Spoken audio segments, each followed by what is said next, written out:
बोली श्री सद्गुरुदेव भगवान की जय। सभी तीर्थों का पूजन, मंदिर का पूजन या सभी उत्सव मनाना, त्यौहार मनाना क्यों आवश्यक है?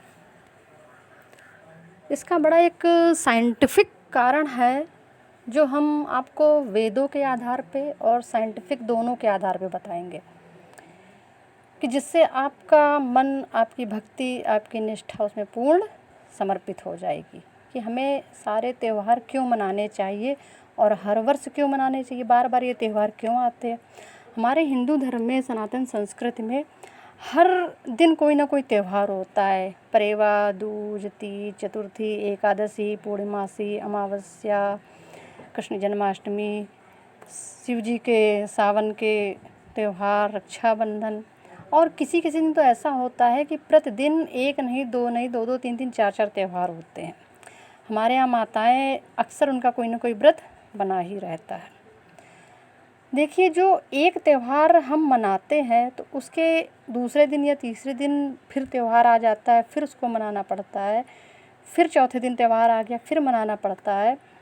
तो इसका एक बड़ा साइंटिफिक कारण है कि अगर हमने आज कोई त्यौहार मनाया है, किसी देवता का पूजन किया है, उसके 2 दिन बाद, जैसे कि एकादशी का है पर्व, एकादशी का व्रत रखा है, भगवान विष्णु का पूजन किया है, ये आपका कई एकादशी होती हैं, निर्जला एकादशी भी होती है, बड़ी एकादशी होती है, देवशयनी, देवोत्थानी, और उसके 4 दिन बाद पूर्णमासी या अमावस्या आ गई।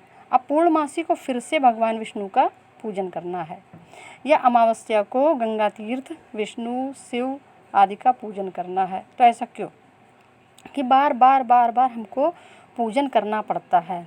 इसका कारण है कि अगर हमने एकादशी को पूजन किया है तो वो पूजन हमारा आगे आने वाले 4 दिन, यानी कि पूर्णमासी या उसके बाद अमावस्या आई है, तो 4 दिन तक उस पूजन की ऊर्जा विशेष ऊर्जा रहती है।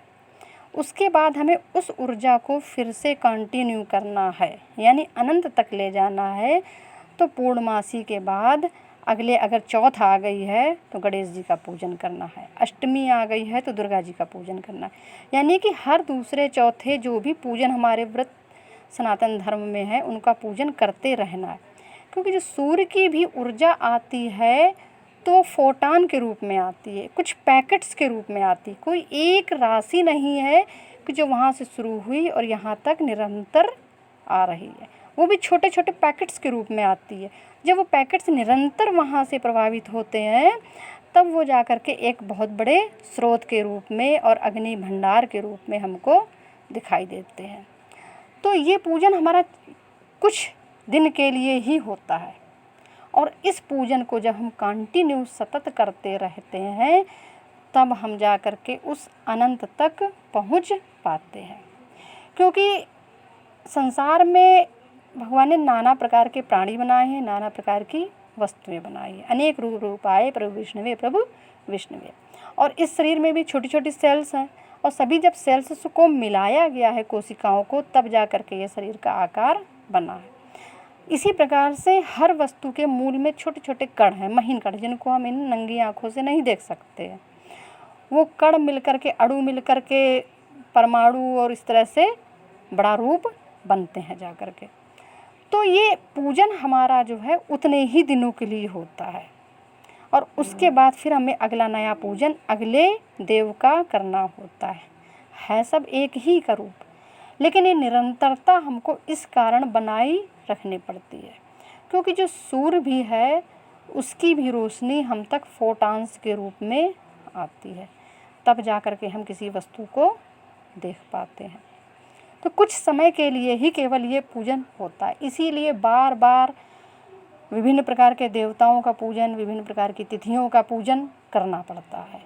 और जब हम ये बार बार उस आवृत्ति को दोहराते रहते हैं तब जा कर के हम अनंत में विलीन हो जाते हैं।